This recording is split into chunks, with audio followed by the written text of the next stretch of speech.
प्रिय बच्चों, आज हम रस के अन्य प्रकारों के विषय में पढ़ेंगे। इससे पहले हम रस के 2 प्रकार श्रृंगार और हास्य रस के विषय में पढ़ चुके हैं।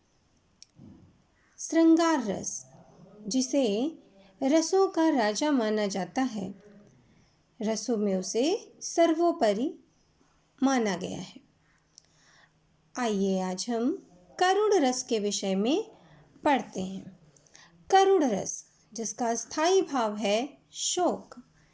करुण रस के स्थायी भाव शोक से ही हमें यह पता चलता है कि यहाँ पर करुणा, दुख और विलाप के बारे में चर्चा की जाती है।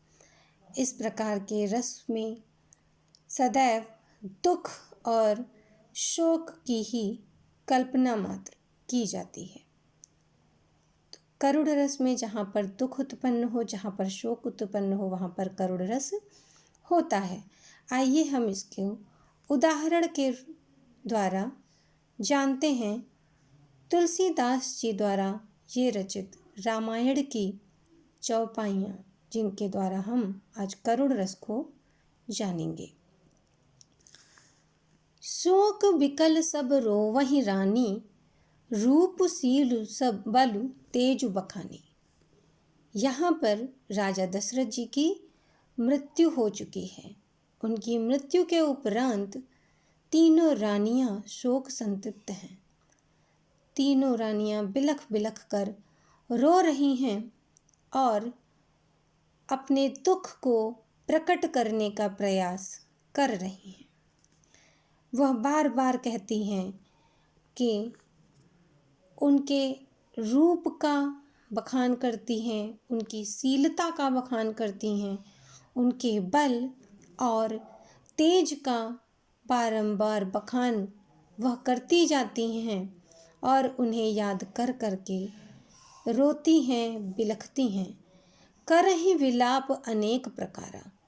वो उनकी न जाने कौन कौन सी बातों को बार बार दोहरा कर विलाप कर रही हैं, अनेक प्रकार से अपने दुख को प्रकट करने का प्रयास कर रही हैं।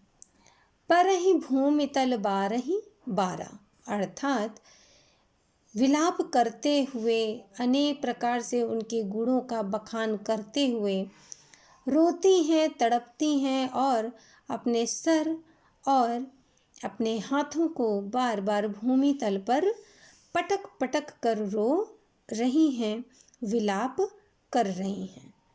तो इन पंक्तियों के पढ़ने से ही हमारे स्वयं के हृदय में करुणा उत्पन्न हो रही है, शोक उत्पन्न हो रहा है, हमें दुख का आभास हो रहा है, जिससे हमें यह पता चलता है कि यहाँ पर करुण रस है। और आइए अब हम वीर रस के बारे में पढ़ते हैं। वीर रस के नाम से ही यह पता चलता है कि यहाँ पर वीरता के विषय में बात की गई है। वीरता हमारे हृदय में कब उत्पन्नित होती है? हम वीरता के विषय में कब बात करते हैं या वीर होने का हमें आभास कब होता है? जब हमारे अंदर उत्साह की भावना जागृत होती है, तभी हम वीरता के विषय में सोच सकते हैं। तो जिस भावना के द्वारा हमारे अंदर उत्साह का भाव उत्पन्न हो, वहाँ पर वीर रस होता है। आइए हम द्वारिका प्रसाद माहेश्वरी द्वारा रचित इन पंक्तियों के द्वारा वीर रस को हम समझने का प्रयास करते हैं। वीर तुम बढ़े चलो, धीर तुम बढ़े चलो। हे वीर, तुम अपने पथ पर आगे बढ़ते रहो। हे धीर, तुम रुकना नहीं, आगे बढ़ते रहो। धीर अर्थात धैर्यवान। सामने पहाड़ हो, सिंह की दहाड़ हो, चाहे सामने पहाड़ आ जाए या फिर कोई सिंह ही क्यों ना आकर तुम्हारे सामने दहाड़ने लग जाए, किंतु तुम कभी रुकना नहीं। तुम कभी रुको नहीं, तुम कभी झुको नहीं। तुम कभी रुकना नहीं, तुम कभी झुकना नहीं, कितनी भी बड़ी विपत्ति तुम्हारे सम्मुख क्यों ना आ जाए, तुम कभी भी रुकना नहीं।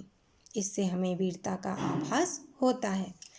बच्चों, आज आपका गृह कार्य है श्रृंगार, हास्य, करुण व वीर रस के दो उदाहरण आप स्वयं लिखें। धन्यवाद।